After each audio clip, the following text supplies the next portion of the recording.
오늘 말씀에서 예수님은 세 가지 질문을 하십니다.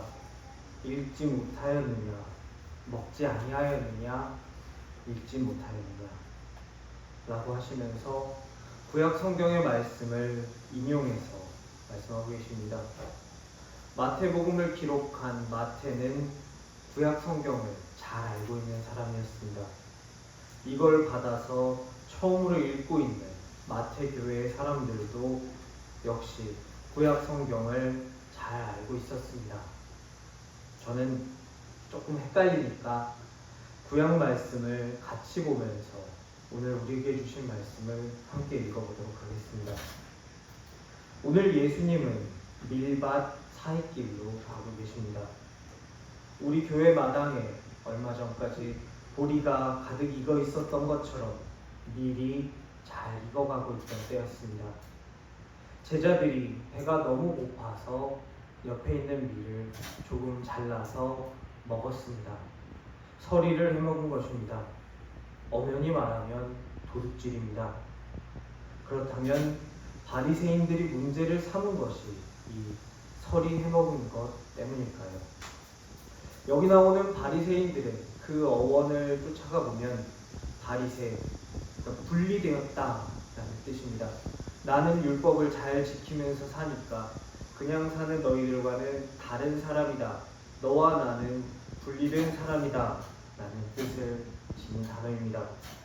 그런 바리새인들이 밀을 서리에 먹은 예수님의 제자들을 보고 지금 문제를 제기하고 있습니다.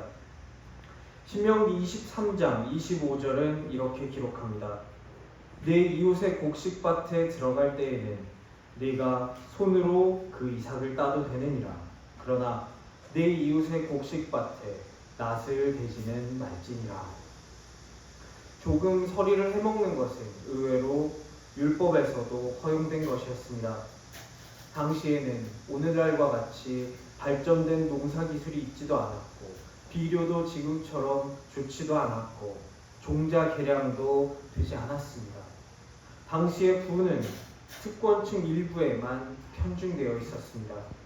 그래서 대다수의 사람들은 먹을 것이 풍부하지 않았습니다. 더군다나 이 당시에는 사회보장제도도 갖춰져 있지 않았습니다. 고아와 과부와 나그네는 일을 할 수도 없었습니다.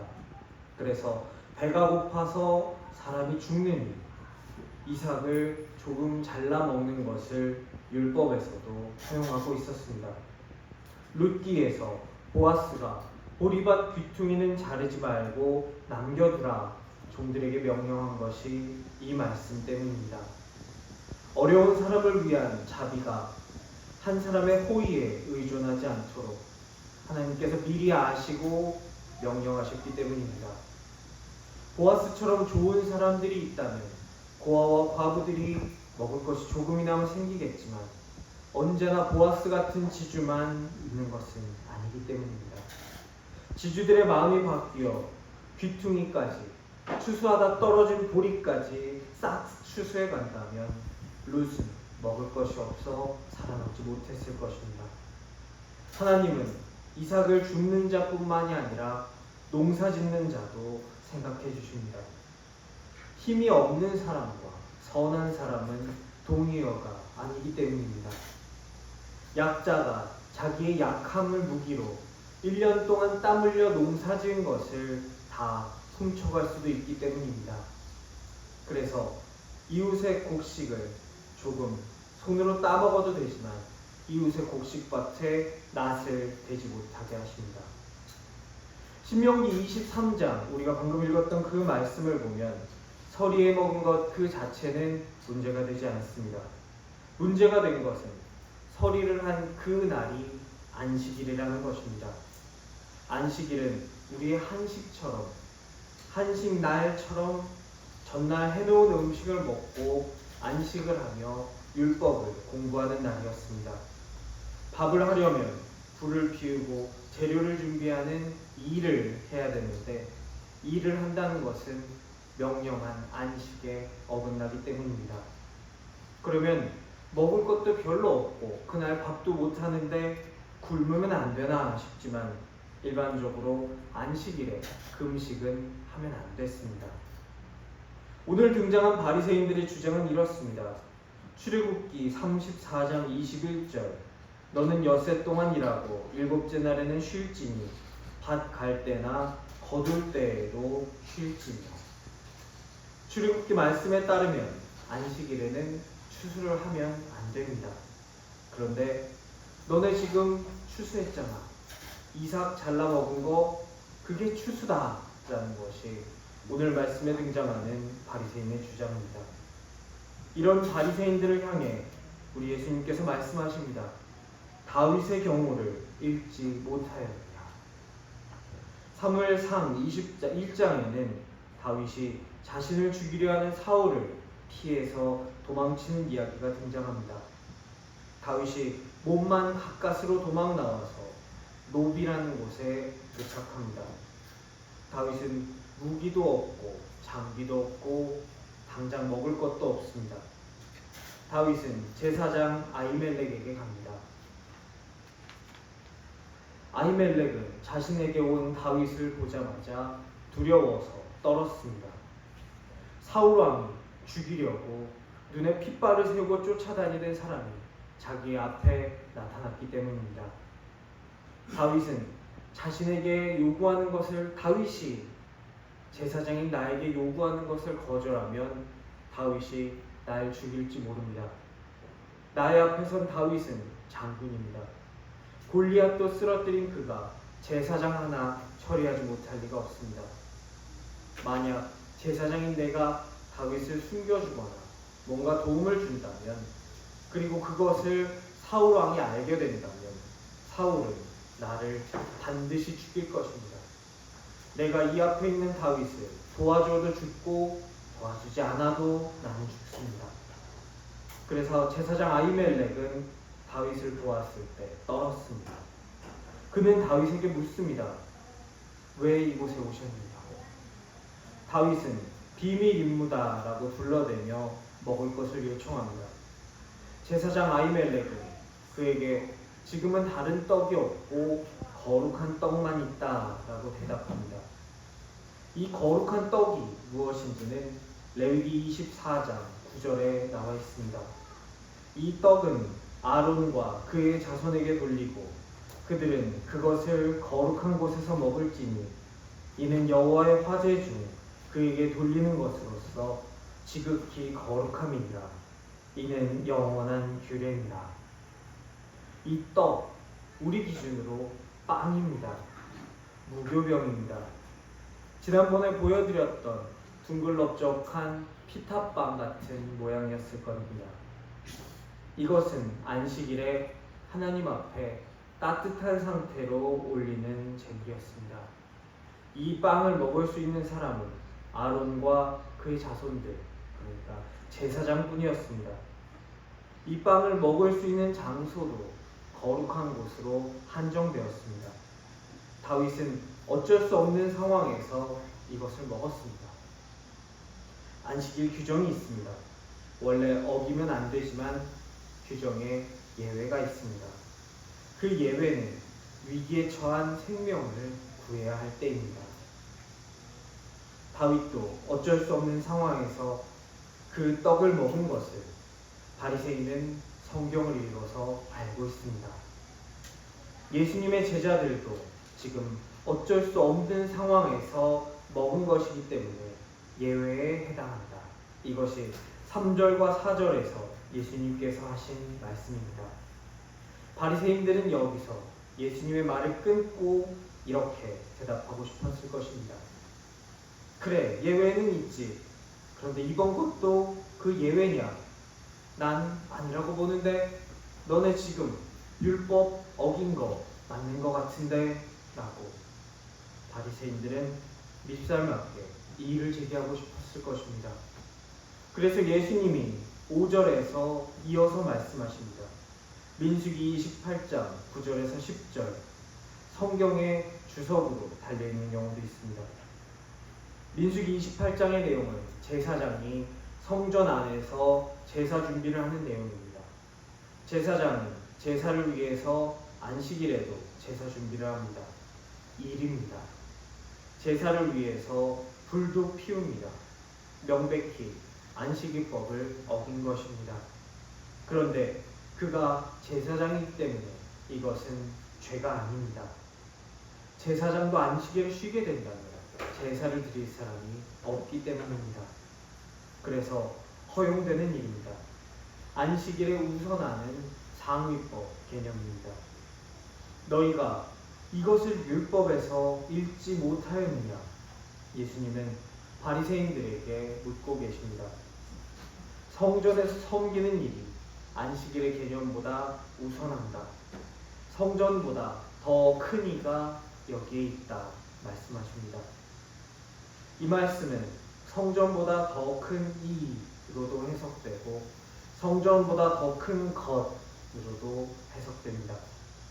성전보다 더 큰 이, 더 큰 사람으로 해석할 경우 예수님을 말하는 것입니다.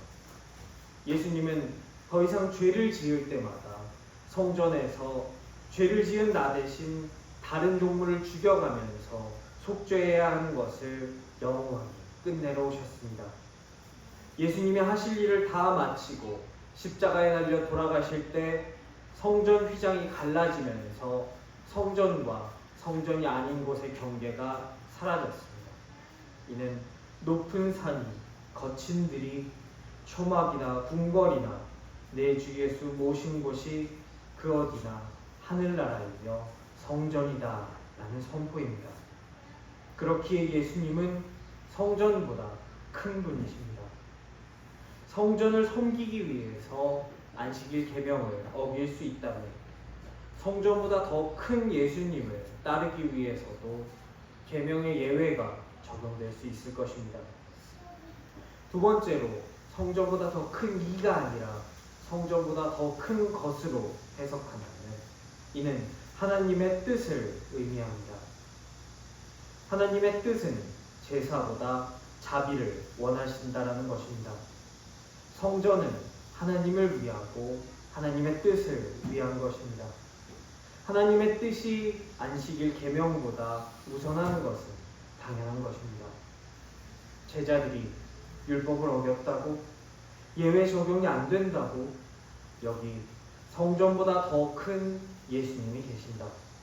성전이 예외가 적용된다면 성전보다 더 큰 예수님을 따르는 데에도 예외가 적용될 수 있다.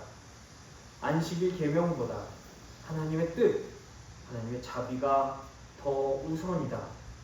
지금 여기에 하나님께서 계셨다면 시장한 이들이 이삭을 잘라먹은 것 가지고 안식일 계명을 어겼다고 말씀하지 않으실 것이다 라고 예수님께서는 여기 함께한 이들과 바리새인에게 설명해 주고 계십니다. 7장에서 예수님은 9장 13절에서 인용하셨던 호세아 6장 6절 말씀을 한 번 더 인용하고 계십니다. 바리새인들은 호세아 선지자가 한 말씀을 이해하지 못하고 있습니다. 안식일 계명은 안식일 그 자체를 위한 것이 아닙니다. 그러기에 곤경 속에 있는 사람들을 위해서 해석하고 지켜져야 합니다. 계명을 그 계명 자체를 위해서 해석하는 것이 아니라 계명을 지킬 사람을 위해 해석하고 지키는 것, 이것이 하나님께서 자비라 말씀하신 것이고 이 자비가 중요하다는 것을 강조하고 있는 것입니다. 율법은 율법을 위해서 주어진 것이 아닙니다. 율법은 사람을 실천하도록 그것을 실천하기 위해서 주어진 것입니다. 율법 그 자체가 목적이 아니라 하나님의 뜻을 실천하기 위한 수단인 것입니다. 그런데 그것이 시간이 지나고 원래 목적이 잊혀지면서 수단이 목적의 자리에 앉게 된 것입니다. 기업 교육이나 군인들을 상대로 한 정훈 교육에서 가끔 등장하는 페인트 칠한 의자를 지키는 보초병 이야기가 있습니다. 어느 군대에서 여러 사람들이 지나다니는 곳에 있는 의자에 페인트 칠을 했습니다. 페인트가 마르기 전에 사람이 앉으면 옷에 페인트가 묻기 때문에 사람들을 앉지 못하게 하려고 페인트 칠한 의자 옆에 보초병을 세웠습니다. 시간이 지나 페인트가 다 말라서 사람들이 앉을 수 있게 되었지만 거기에 보초병을 세웠었기에 왜 보초병을 세우는지도 모르고 계속 보초병을 거기에 세우는 일이 벌어졌다라는 이야기입니다. 오늘 말씀에 등장하는 바리새인들은 왜 율법을 주셨는지, 율법을 처음 주셨던 하나님의 마음을 잊어버린 채 지켜야 한다니까 지키고 있는 타성에 젖은 상태가 된 것입니다. 예수님은 이들에게 하나님의 마음을 알려주고 계십니다.